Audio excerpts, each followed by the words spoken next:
Let's talk about the WNBA Finals. Holy hell, there's $35 seats right there. The WNBA Finals were meant to be the ultimate showcase of women's basketball, where skill, pride, and passion collided under bright lights and roaring crowds. But when Aya Wilson and DeWanna stepped into arenas lined with empty seats, the silence was deafening. What should have been a championship celebration felt more like a funeral for the league's momentum. Even before tip-off, the atmosphere was flat, the excitement missing. Ticket prices plummeted to as low as $35, a shocking reflection of just how far the league had fallen since Caitlin Clark's Indiana Fever were eliminated. The viral buzz that once surrounded the WNBA vanished almost overnight, replaced by stillness and apathy. For stars like Wilson and Bonner, it wasn't just disappointing, it was humiliating. When Game 1 ended, the silence was unbearable.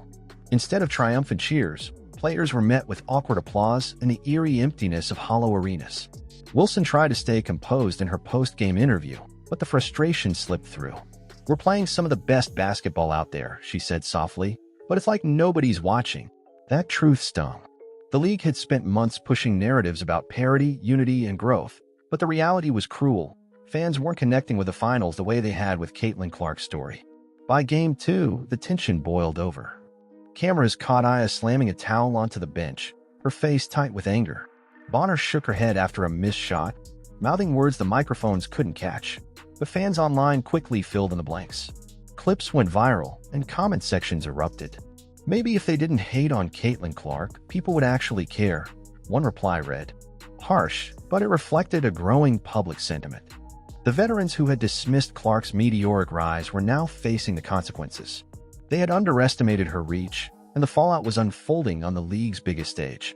The post-game press conference made things worse. Bonner's voice quivered with a mix of anger and disappointment.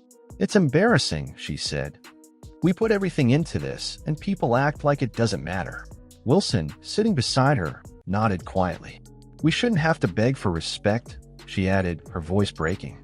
The clip spread like wildfire. Fans didn't see proud athletes. They saw disillusioned stars realizing that their own league had lost touch with the audience it needed most. The irony was impossible to miss. Months earlier, these same players had complained about the media's obsession with Caitlin Clark. Now they were pleading for that very attention. Behind the scenes, the league scrambled to contain the damage.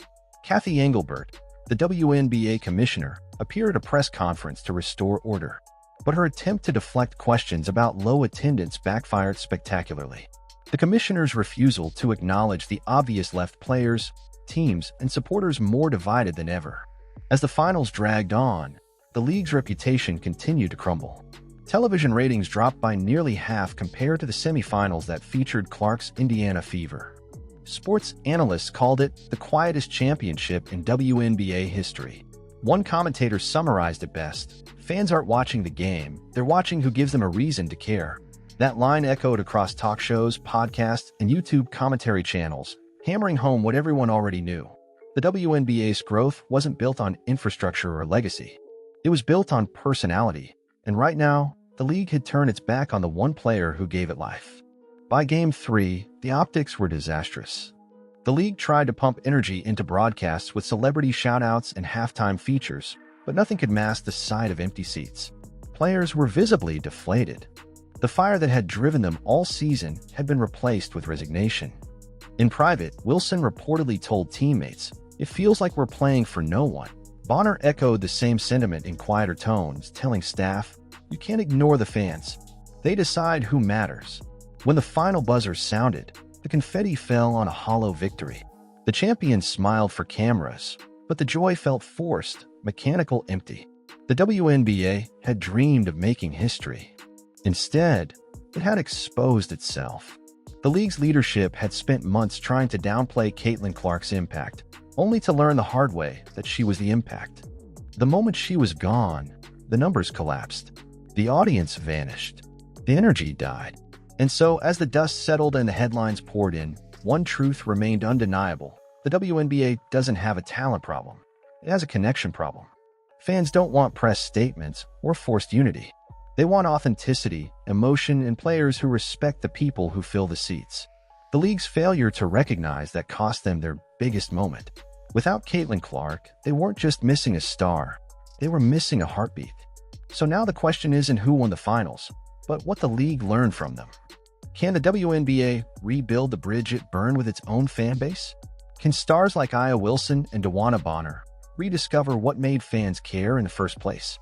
Or will the silence of those empty arenas echo into next season? What do you think? Did the league sabotage its own success by refusing to embrace Caitlin Clark's influence? Were Wilson and Bonner justified in their frustration? Or was this a moment of pride overshadowing progress? Let us know your thoughts in the comments below. And if you want more in-depth stories like this one, make sure to like the video, subscribe to the channel, and hit that notification bell because this conversation is far from over.